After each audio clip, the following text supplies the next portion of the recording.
بسم اللہ الرحمن الرحیم۔ شروع اللہ کے نام سے جو بڑا مہربان نہایت رحم والا ہے۔ بنی اسرائیل میں ایک جوان تھے جن کے حسن کا ہم پلہ اس زمانے میں کوئی نہ تھا۔ یہ پٹاریاں بیچا کرتے تھے۔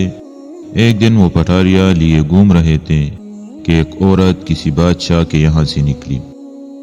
جب اسے دیکھا تو دوڑی ہوئی اندر گئی اور شہزادی سے کہا کہ میں نے ایک جوان کو پٹاریاں بیچتے ہوئے دیکھا ہے، ایسا خوبصورت آدمی کبھی نظر نہیں آیا۔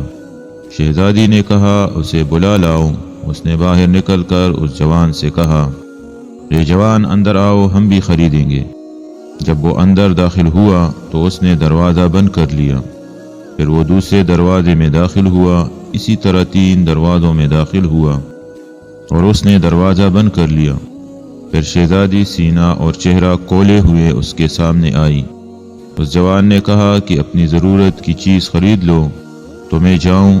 اس نے کہا ہم نے اس کے خریدنے کو نہیں بلایا ہے بلکہ اپنے نفس کی حاجت پوری کرنے کو بلایا ہے۔ اس نے کہا خدا سے ڈرو۔ اس نے کہا اگر ایسا نہیں کرے گا تو بادشاہ سے کہوں گی کہ تو بدکاری کے ارادے سے میرے گھر میں گھس آیا تھا۔ اس نے اسے نصیحت کی مگر وہ نہ مانا۔ پھر اس نے کہا میرے واسطے وضو کے لیے پانی چاہیے۔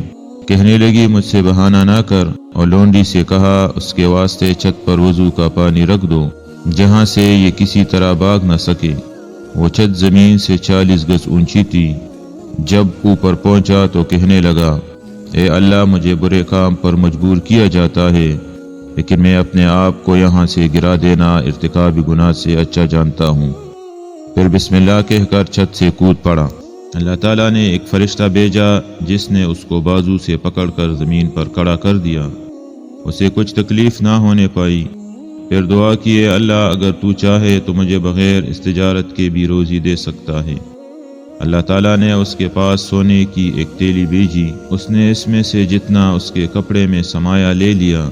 پھر کہا الہی اگر یہ میری دنیا کی روزی ہے تو اس میں مجھے برکت دے، اور اگر اس کے بدلے میں میرا اخروی ثواب کم ہو جائے گا تو مجھے اس کی ضرورت نہیں۔ آواز دی گئی کہ یہ ایک جز ہے اس صبر کا جس کو تو نے چھت پر سے گرتے وقت اختیار کیا تھا۔ تو اس نے کہا اے اللہ میرا اخروی ثواب گھٹانے والی چیز مجھے بالکل درکار نہیں ہے۔ چنانچہ وہ سونا اس سے پیر لیا گیا اور شیطان سے کہا گیا کہ تو نے اسے چھت پر سے گرتے وقت کیوں نہ بہکایا؟ کہنے لگا میں ایسے شخص کو کیوں کر بہکاتا جس نے اللہ کے واسطے اپنی جان خرچ کر دی۔